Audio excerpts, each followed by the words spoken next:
I've had this wallpaper for a few months now. It says greatness, full stop. It only takes everything. And at first I just put it on there because I thought it looked quite cool. It's just a tennis player sprawled out on the tennis court after a match supposedly. But every time I would pick up my phone, the words sunk in deeper and deeper. Every single time I would pick up my phone to do whatever I wanted to do, I kept thinking about that sentence, greatness. It only takes everything. And that made me really think about whether that was really the case and the scariness of the implications of the potential truth of that statement. Because ever since I was a kid, maybe actually when I was 5, I remember I wanted to be president of the world. And I wasn't too happy when I realized the position didn't exist. But then when I was around 11 or 12, I think, I began thinking about, oh yeah, I want to be successful just like those YouTubers and the people I would watch at the time. I don't know if that's rare, because now that I think about it, I think most people, when they watch them, just consume and don't really think about them actually doing that. But I remember when I would watch them, I would think, oh, I want that car, I want the house they have and all of that. But then over time, I kind of stopped watching those creators. It became more into a general idea of success as opposed to just wealth. But then that further evolved into an idea of greatness, especially when I started listening to the Founders podcast. And among others, but mainly Founders and How to Take Over the World, which talk about great people throughout history. And I started thinking, well, I want to do that. And I don't know if that's always been inside of me. I think to some extent it was.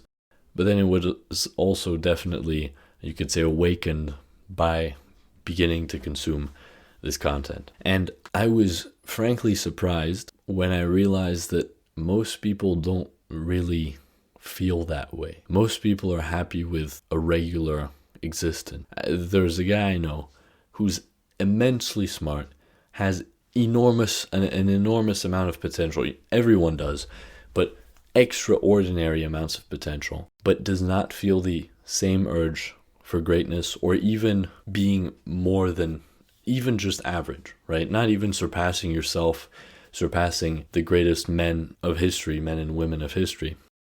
Just none of that. Just happy being average. And that's fine for him as long as that's what he truly wants. I have some ideas as to whether that's really the case, but it goes to show that this desire for greatness is not something that's correlated with intelligence or capability, because out of anybody I know, he's probably the most capable to actually reaching the ambitious goals I know many other people, dumber people, set. Not to say that they're stupid, they're just less intelligent than he is. And it shows that the missing, you could say, variable is the hunger. And I think for some people, it's just the way they were born, right? You could say, well, they just don't want that much out of life. They're happy with what they have or with what they are scheduled to get by just following the paved path. But I think another part of it is the modern world is designed to sedate you into not wanting greatness. And the main culprits behind it, I would say, are comfort, distraction, and the idea of a balanced life. Part of it is obviously natural predisposition, your genes, whatever you're born with. But I would make the case that a large part of the lack of desire for greatness is conditioning. I don't think that's too out there. Because when you think about kids, they often want to do these great, big, ambitious things. And then as they grow up, people call it, well, growing up and getting wiser and realizing, oh, you can't do everything you want. You can't do everything you want, but you can do anything you want. But people say, oh, it's just they've grown up and they've realized you can't just do anything and you have to follow this and that. And so in that way, the sedation machine that is society now is a big part of it. And even in the self-improvement space, a lot of it is still a way to distract oneself from this ever-increasing urge for greatness. I've realized everything that's often not cute, but aesthetic, everything that's Instagram-worthy is often just a distraction from doing the work that would lead to the greatness many people desire, but some people suppress. Like, for example, I used to have a lot of different wallpapers, one for the gym, one for home, one for when I was working on all of this stuff. And now I literally just have this one wallpaper, and it's the same no matter where I go. The people who create these mood boards and all of this garbage, I think, is all an escape, is a way to not face the potential of not only the immense sacrifice that's required to achieve greatness, which is definitely the case, but then also the potential fact that even if you give everything you have, it might still not be enough. And that's, I think, extremely scary, because we're so used to basically just getting what we want, or at least needing to put minimal effort to get what we want, that the thought that you could give it everything you have and still not get what you want, I think it's quite scary, because it feels like the biggest form of failure, which is, well, failing despite trying your hardest. And another way people distract themselves is through watching Nike ads. I found a lot of great ones, okay? There's a lot of great ones. I think the marketing is great. Steve Jobs said the same thing. They make marketing that isn't really about the products, but about the person who buys them. But just like Nike ads and motivational videos, they all make you feel driven, but you're not actually doing anything. At one point, I was thinking, oh, maybe motivational videos are good for the people who are actually doing the work. But even then, what it really does is, yes, it amps you up, but the motivation you get from watching the videos through dopamine and whatever, over time depletes it to where you can't feel motivated without watching someone else's collage of different movie scenes with inspiring music and big bangs and whatever they put in the motivational videos. So all of this stuff, very often I found that a lot of the stuff people engage in is a way to escape facing the potential that everything you've got might still not be enough to get what you want. Because greatness requires great sacrifice and basically total dedication. There's a great movie about this called Whiplash. I watched it not too long ago, and what's funny is when I watched it, I've never felt so understood. I've never watched a movie that described the way I feel as well as that movie did. But when I talked about it with a friend of mine who has renounced his desire for greatness, whether through maturity or conformism and sedation, I'm not sure, he would talk about how it's actually a dangerous movie, and it's a tale of tragedy and the dangers of obsession and all of this. And it's funny, makes me think about how in society everybody tells you, oh, you gotta find your passion, and once you find your passion, work on it and do what you love and all of this stuff, and passion is celebrated. But the moment that turns into obsession, that's when people say, whoa, you gotta slow down there, you gotta have a balanced life. Where's happiness, why don't you enjoy yourself a bit? You're still young, and it's dangerous, it's bad for your health, it's bad for your mental health and all of this, you're gonna burn out. I had a friend of mine, well, actually it was a few years ago now, apparently he thought I would burn out eventually, and was surprised that every month I just kept going, and the months turned into years, and I just kept going and never got burnt out. And I think that's because when you are obsessed with something, it's freeing, and I think it energizes you more than anything. What burns you out is working on something you don't believe in and you can't get obsessed with. What burns me out more than anything is doing my schoolwork, because I really can't be bothered with it. I don't enjoy it, and I don't see the point of it, but I do it for the grades. So I think that's what burns you out. It's not obsession. Well, actually, another pattern I've noticed is that over time, people who have the initial drive for greatness, the fire in their belly, as Schwarzenegger would say, over time, it gets beaten out of them. I have two guys in mind who started, one especially, who a few years ago when we would talk a lot, really gave me the impression that he wanted to go very far and start a big company and change the world and all of this. And only 2 years later, completely changed, and his rhetoric is now, yeah, I'll just live this average life, and then eventually I might want to start a business somewhere. I mean, you could say, oh, well, that's because he chose that and he realized it's immature to want greatness and all of this. But I think the truth is, it just got beaten out of him. He had to make the choice between following the path that everybody tells him to follow, so going to uni, getting a job, or following his passion or his obsession or his dream, and he chose the former. Because when you're still in school, it's not that hard, because, well, school isn't that hard, and you can just work on what you want to work on outside of it. But when you come to these forks in the road, when you really need to make a choice between going your route and going down the route everybody wants you to go, that's when a lot of people, it just gets whacked out of them. And then you ask them, oh, so why are you going to uni? And they're like, they basically don't give you a good reason. They say, I don't, and they say something, right? But you can really tell it's not a good reason. And they know it, but they can't directly say it, so they try and make something up. It's like if you ask people why they smoke, they'll tell you something, and then either they can't explain it because they've just regurgitated what someone else said. They say, oh, it's out of habit or whatever. Or they just try to move on as quickly as possible because they know there's no reason for it. But I can contrast that to two other guys I know who... Well, one of them is in uni. Well, not uni technically, but one of them is a bit older, but he still has the burning desire to be great. And in fact, I'm under the impression it grows by the day, which is usually what happens. And another friend of mine who's around my age, and same thing. So it's really not about the age or the environment. It's just about the choices they make and the fact they never lie to themselves. That's something I'm going to keep banging on about, which is that as long as you don't lie to yourself, you will never get lost. What I mean by that is the moment you start telling yourself that you're not doing something because it's actually a bad idea and not that you're scared, that's the moment all potential for improvement just goes out the window. Because if you don't admit to yourself that what you're doing is wrong, you never have the opportunity to make it right.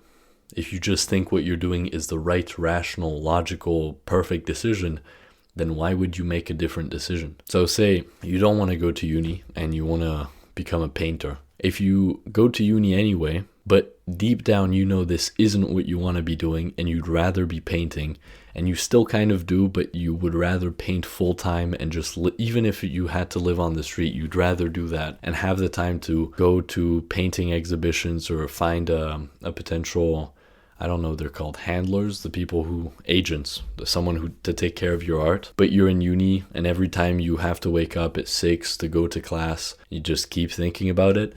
That's fine, because eventually you will crack. But if you go to uni and you tell yourself this is actually good for your career because being an artist is immature and a misguided desire and must be subdued, you will never become an artist. And I will place a large bet on the fact that when that person reaches the age of 80, they will look back and regret not having become an artist. That's when you basically don't lie to yourself anymore because there is no point to. You can't really do anything in that point. Well, it's never too late, but I think if you're on your deathbed, it might be. After it really dawned on me, the thing with the wallpaper, I basically wrote about how this desire for greatness is something that grows on you, as I've personally experienced. But it's almost like a little monster that, imagine it's dark outside, which it is right now, and you hear a knock at the door. So you go and you open it, and on your porch you see a little round black monster, the size of a football. And it has two googly eyes and it's kind of cute, even though it's a monster and has sharp teeth. And it's cold outside, so you let it in. And at first you feed it, it plays with you.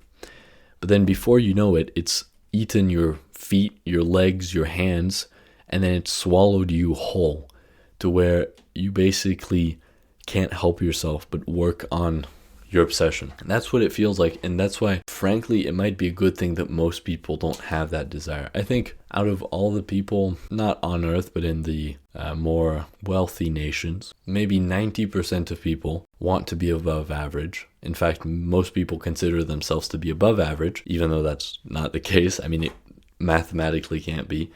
I think most people want to be above average, so 90% of people. Maybe half of those want to be a bit more than just about above average. They want to be a lot more. And of those 90% that want to be above average, some more than others, many lie to themselves. But then you reach maybe 9% that want to be very successful. So I'm talking deca, centa millionaires, if you want to quantify it with money, or they want to have their dream career and have a great impact on the world. These are the people you don't hear of, but they have They're very successful for whatever that means for them. But then you have 1% of people, and probably way less, like 0.01% of people, who have this desire for greatness. And frankly, that might be a good thing. Because I still don't know whether everybody can be great. As in, everybody can be great, but if everybody is great, then that just raises the bar for greatness again. I'm not sure about that, but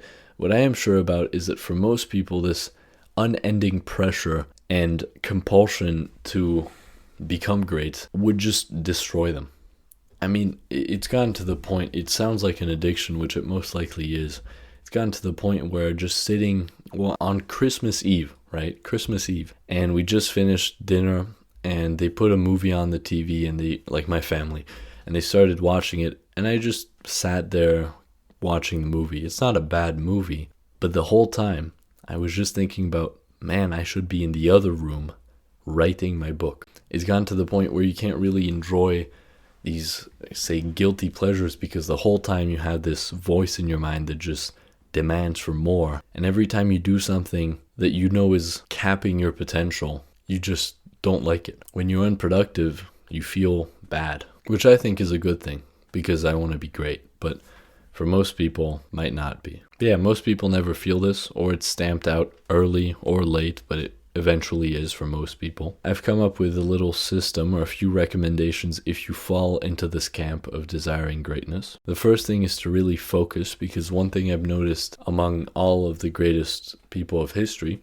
is that they all focus on very few things. But there was that Charlie Munger quote, "The best businesses often go extreme lengths in maximizing or minimizing a few key variables." I think it's that. It's the same idea. If you look at any of the greats, you usually only point to a handful of things they did and an even smaller amount of activities they would engage in. What I mean by that is, if you look at Benjamin Franklin, I think would have the most, or one of the most.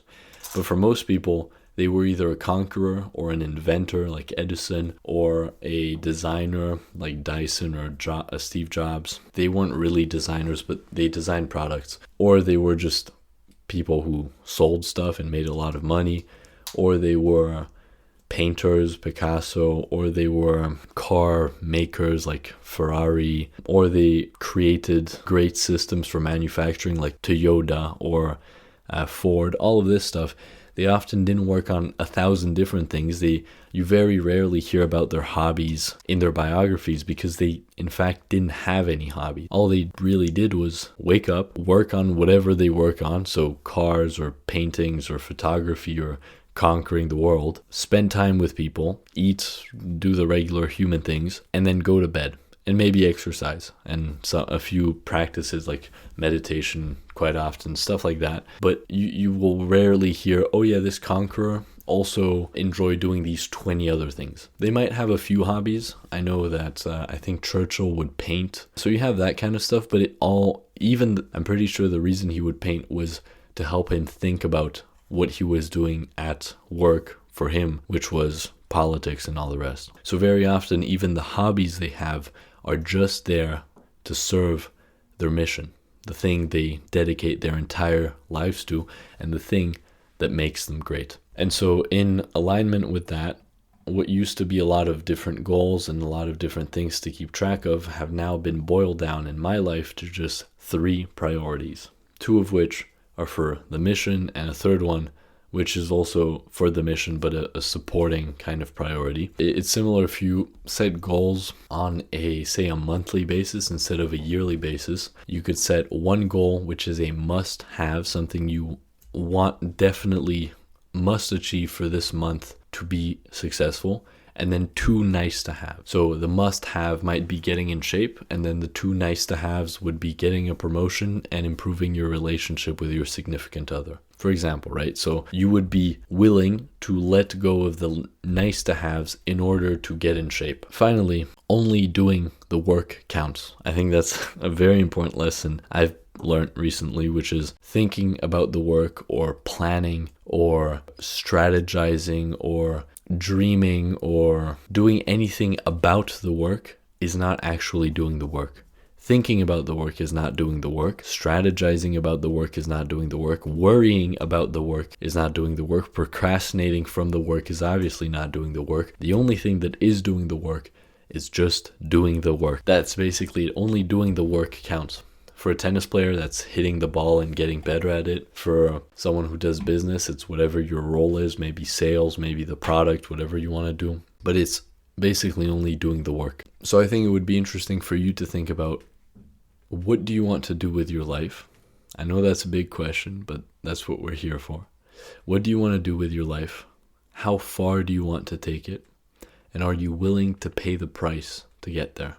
If you imagine you have a car and a map, where do you want to go in the world? How far do you want to go from where you currently are? Do you want to go just down the road? Do you want to go to another country? Or do you want to cross the entire world? And what is going to be the price for the fuel, the fatigue, the mental exhaustion to get there? If it's just down the road, it's going to be very little, but you're basically going to be in the same place. If you want to go around the world in a car, it probably takes a very long time. The fuel will cost a lot of money, and you'll probably have a few sleepless nights where you just have to keep driving, even when everybody else is nice and cozy in their bed. That reminds me of Kobe Bryant. Would wake up very early in the morning, 3 or 4, to hit one workout. And then by the time his teammates would arrive to the field, he would have already practiced for 2 hours or something like that. And then he would have another workout around lunch and a third workout in the evening. Or around there. So it's just to think about, if you're doing that, you can't also Netflix and chill. You can't also have 5-hour dinners with people who you don't really care about. You can't also go partying every night or sleep in. You can have whatever you want in life, but you can't have everything you want. You can't have your cake and eat it too.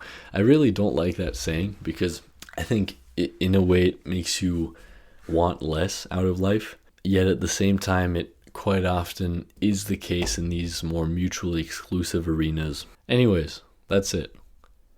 The unending desire for greatness, which only takes everything.